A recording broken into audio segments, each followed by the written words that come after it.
Kasus kekerasan dari orang terdekat rupanya juga mengincar anak-anak. Masih di bulan Desember ini, saudara, seorang balita di Jakarta Selatan tewas dengan luka lebam akibat dianiaya. Dan mirisnya lagi, pelaku ternyata merupakan kekasih dari ibu korban. Orang yang tentunya kerap berada di sekitar korban. Kita simak, rekaman CCTV di lift apartemen Kalibata ini merekam saat pelaku pembunuhan balita membawa korban. Peristiwa ini terjadi pada 3 Desember yang lalu. Saat itu terlihat korban masih dalam kondisi sehat dan masih dalam bisa berjalan sendiri. Diduga ini adalah saat korban dan pelaku selesai bermain dari taman dan akan naik menuju ke unit apartemennya. Namun kemudian situasi berubah setelah 2 jam kemudian. Pada rekaman CCTV ini saudara terlihat korban sudah dalam kondisi lemas. Kami harus samarkan gambar korban karena kondisinya yang memprihatinkan.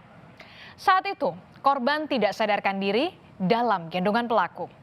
Diduga pada situasi ini pelaku tengah panik dengan kondisi korban dan mencoba membawa korban ke rumah sakit Riyadipa. Namun naas, nyawa korban tidak tertolong. Hasil otopsi pada korban ditemukan luka akibat benturan. Diketahui korban ini terbentur sebanyak 3 kali. Akibatnya tulang tengkorak korban retak sehingga mengakibatkan pendarahan di selaput otak. Tidak hanya itu, tulang kaki korban juga retak karena dianiaya pelaku. Dan inilah saudara, kita tunjukkan wajah pelaku penganiayaan balita hingga tewas. Pelaku yang merupakan teman dekat ibu korban akhirnya ditangkap oleh Polres Metro Jakarta Selatan. Pelaku ditangkap di kawasan Cibinong, Bogor pada hari Minggu dini hari. Dari hasil interogasi, diduga pelaku menganiaya balita tersebut karena kesal korban buang air besar pada saat bermain di taman apartemen. Saudara, ayah dan ibu korban diketahui sudah berpisah sejak 2020 yang lalu. Sejak perpisahan itu, sang ayah mengaku kesulitan bertemu dengan sang anak. Namun, 2 minggu sebelum peristiwa naas ini, ayah korban menemukan memar di hidung korban.